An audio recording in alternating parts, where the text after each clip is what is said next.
नमस्कार, मैं हूं राज और आप देख रहे हैं प्योर पॉलिटिक्स। अमेरिका में डोनाल्ड ट्रंप का आना भारत और सारे हिंदुओं के लिए एक खुशखबरी रही है।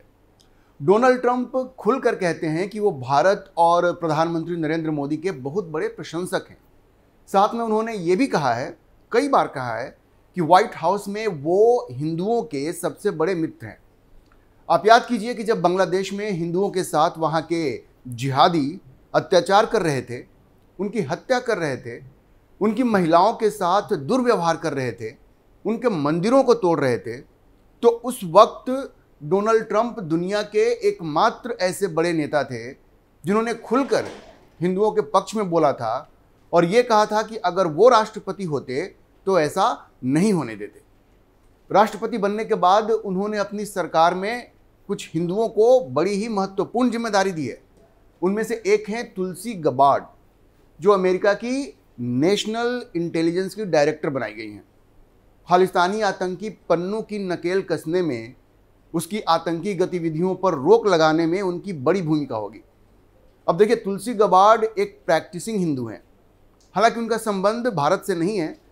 दरअसल उनकी माँ कैरल पोर्टो गबार्ड, उन्होंने हिंदू धर्म अपनाया था और उसके बाद उन्होंने पूरी गबार्ड फैमिली को हिंदू बना दिया था। मतलब पूरी फैमिली हिंदू बन गई थी। तुलसी गबार्ड पहली हिंदू अमेरिकन थी जो हाउस ऑफ रिप्रेजेंटेटिव्स में चुनी गई थी 2013 में। और जब उन्होंने श्रीमद् भगवत गीता पर हाथ रखकर पहली बार शपथ ली थी तो पूरे अमेरिका में ये खबर बनी थी। देखिए, तुलसी गबार्ड पूरी तरह से धार्मिक मूल्यों में विश्वास करती हैं। उनकी पूरी फैमिली हिंदू मूल्यों में वैसे तो विश्वास करती है। अगर आप उनके सिबलिंग्स को देखेंगे तो उनकी बहन का नाम है वृंदावन, जबकि उनके भाइयों का नाम है जय, भक्ति और आर्यन। तुलसी गबार्ड अक्सर कहती हैं, बताती हैं लोगों को कि कैसे श्रीमद् भगवत गीता ने उनके मूल्यों और कार्यों को एक नया शेप दिया है, नया आकार दिया है।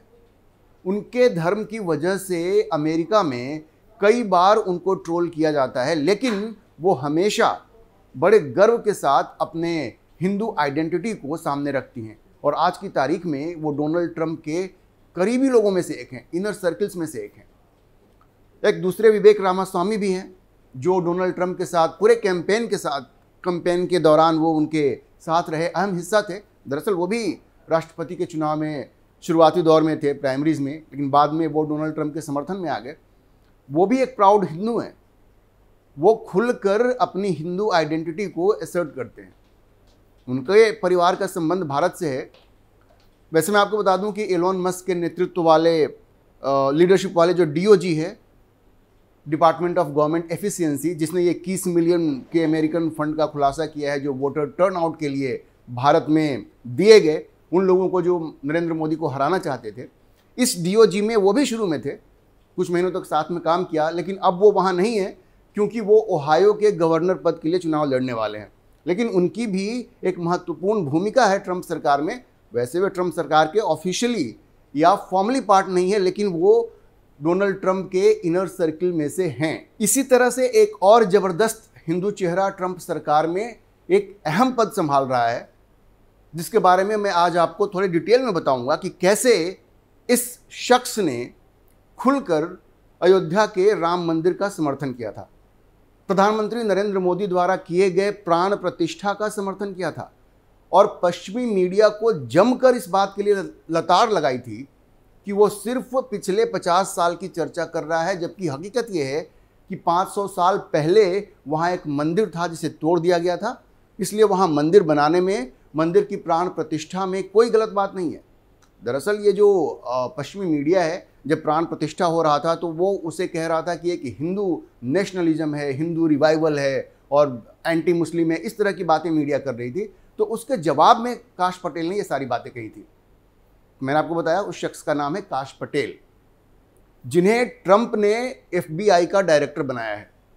इस बार उन्होंने जब FBI डायरेक्टर पद की शपथ गीता पर हाथ रखकर ली तो सोशल मीडिया पर यह वायरल हो गया।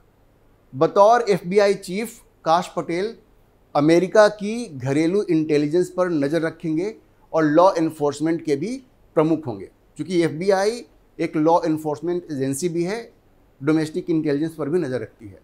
तो वो जो खालिस्तानी आतंकी है पन्नू, उसकी नकेल कसने में भी काश पटेल की बड़ी भूमिका होगी तुलसी गबार्ड के साथ। अब मैं आपको यह बता दूं कि काश पटेल का संबंध भारत के गुजरात से है। दरअसल वो पाटीदार कम्युनिटी से आते हैं। उनके पेरेंट्स बहुत पहले 70 के दशक में युगांडा गए, वहाँ से उनको भगा दिया गया तो वो फिर भारत आए, फिर वो कनाडा गए और वहाँ से फिर वो अमेरिका गए जहाँ वो सेटल हो गए। अब काश पटेल का जन्म न्यूयॉर्क में हुआ, उनका जन्म वहीं हुआ है 1980 में। उनके पेरेंट्स इमिग्रेंट्स थे वहाँ पे।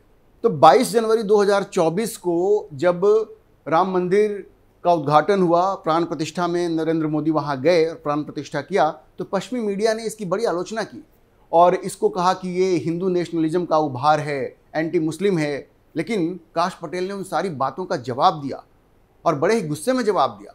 उन्होंने कहा कि आप लोगों का ये फिक्सेशन हो गया है बाबरी मस्जिद के ध्वंस को लेकर के, बाबरी मस्जिद के डिमोलिशन को लेकर के, लेकिन आप लोग ये नहीं देख रहे हैं कि वहाँ पर पहले अतीत में वहाँ एक हिंदू मंदिर था। ये काश पटेल ने खुल के कहा और उन्होंने कहा कि आप सिर्फ 50 साल के इतिहास को देख रहे हैं, लेकिन 500 साल पहले वहाँ एक मंदिर था, ये आपको दिखाई नहीं दे रहा है। उन्होंने एग्जैक्टली क्या कहा, मैं आपको कोट करके बताता हूँ। काश पटेल ने कहा कि to bring things really up to date, the opening of Ram's temple, when PM Modi went there, all Washington newspapers only covered the last 50 years of history. They forgot the 500 preceding years. Whether or not you are Hindu or Muslim, there was a Hindu temple there for one of the quintessential gods in the Hindu pantheon in 1500 that was toppled, and they have been trying to get it back for 500 years.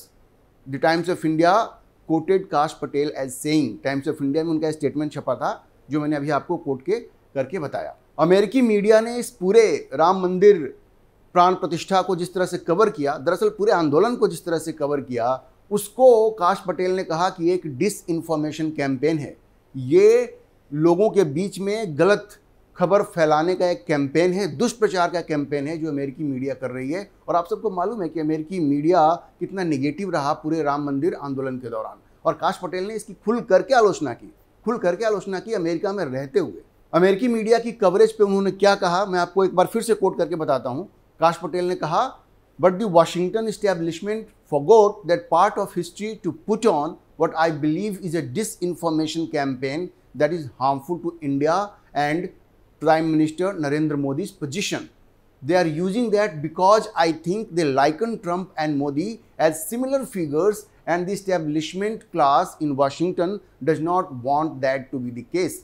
उन्होंने कहा कि ये जो आलोचना हो रही है उसकी एक वजह ये भी है क्योंकि ये सिर्फ मोदी से ही नफरत नहीं करते, ये डोनाल्ड ट्रंप से भी नफरत करते हैं और इनको ऐसा लगता है कि नरेंद्र मोदी डोनाल्ड ट्रंप जैसे ही हैं। इसलिए भी प्रधानमंत्री नरेंद्र मोदी की इस बात के लिए आलोचना हो रही है कि उन्होंने जाकर के अयोध्या में प्राण प्रतिष्ठा किया। ये इन्होंने बहुत खुल करके इस मुद्दे पर हिंदुओं का पक्ष रखा, प्रधानमंत्री नरेंद्र मोदी को डिफेंड किया कि उन्होंने क्यों प्राण प्रतिष्ठा किया। तो आप समझिए इस तरह के कट्टर हिंदू इस वक्त डोनाल्ड ट्रंप की सरकार में हैं। अच्छा, एक बात और आपको बता दूं कि जब डोनाल्ड ट्रंप पिछली बार जब भारत आए थे और अहमदाबाद में उनकी उतनी बड़ी सभा हुई थी, तो वहाँ पे उनके स्पीच में जो सचिन तेंदुलकर की चर्चा हुई थी और स्वामी विवेकानंद की जो चर्चा हुई थी, कहते हैं कि ये सलाह उनकी स्पीच में इन दो चीज़ों की चर्चा काश पटेल के कहने पर ही हुई थी। और देखिए, ये जो काश पटेल हैं वो कभी भी अपनी हिंदू आइडेंटिटी को दिखाने में परहेज नहीं करते। आप याद कीजिए, जब उनका सीनेट में कन्फर्मेशन हो रहा था तो उनके माता पिता आए हुए थे, उन्होंने पैर छुए थे वहाँ पे अपने माँ बाप के। जय श्री कृष्णा भी कहा था जब उनसे बातचीत हुई थी, और उन्होंने कहा था कि ये गुजरात से आ रहे हैं, मेरे लिए बहुत बड़ी बात है कि ये 7 समंदर पार करके यहाँ पे हमारे कन्फर्मेशन में आ रहे हैं। ये एक जेस्चर था जो कि भारतीय कल्चर को उन्होंने दिखाया, सारी दुनिया को दिखाया कि कैसे हम लोग अपने परिवार में अपने बड़ों का, अपने पिता का सम्मान करते हैं। उन्होंने जय श्री कृष्णा भी कहा था अपने परिवार को वहाँ पर वेलकम करते हुए, और जब उनका स्टेटमेंट खत्म हुआ था वहाँ भी उन्होंने जय श्री कृष्णा कहा था, जिससे उन्होंने साफ साफ अपनी हिंदू आइडेंटिटी को वहाँ उस सीनेट कन्फर्मेशन में सामने रखा, बिना किसी डर के, बिना किसी झिझक के। वो अपनी संस्कृति को, अपनी हिंदू आइडेंटिटी को लेकर के कभी भी उनको कोई कुंठा नहीं रही है, और बड़े ही गर्व के साथ वो इन चीज़ों को सामने रखते हैं। तो आप कह सकते हैं कि इस वक्त ट्रंप सरकार में हिंदुओं का पूरा दबदबा है। HB1 वीज़ा को लेकर के थोड़ा विवाद जरूर हुआ, भारत से आने वाले ये जो चीप लेबर की बात हुई, वहाँ पे आलोचना भी हुई, लेकिन डोनाल्ड ट्रंप ने हमेशा ये कहा है कि जो लीगली अमेरिका में आ रहे हैं उनको लेकर के उनको कोई समस्या नहीं है। और उन्होंने ये हमेशा कहा है कि वो भारत और हिंदुओं की बड़ी कद्र करते हैं, प्रधानमंत्री नरेंद्र मोदी की कद्र करते हैं और उनके सच्चे दोस्त हैं। देखिए, प्रधानमंत्री मोदी के साथ उनकी दोस्ती जग जाहिर है। उन्होंने ये भी कहा, इस बार ये जो 21 मिलियन US$ का जो मामला सामने आया, जो USAID ने भारत में वोटर टर्नआउट बढ़ाने के लिए उसके नाम पे जो दिया, तो डोनाल्ड ट्रंप ने साफ कहा कि इसके पीछे मंशा थी नरेंद्र मोदी को हराने की। उन्होंने खुल करके इस बात को कहा और उन्होंने कहा कि हम भारत सरकार को ये बताएंगे।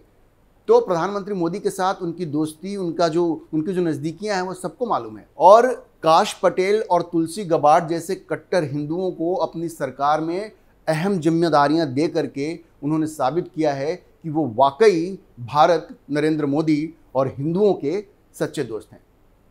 तो अभी के लिए इतना ही। अगर आपको वीडियो पसंद आया हो तो आप इसे लाइक करें, शेयर करें और चैनल को सब्सक्राइब करना ना भूलें।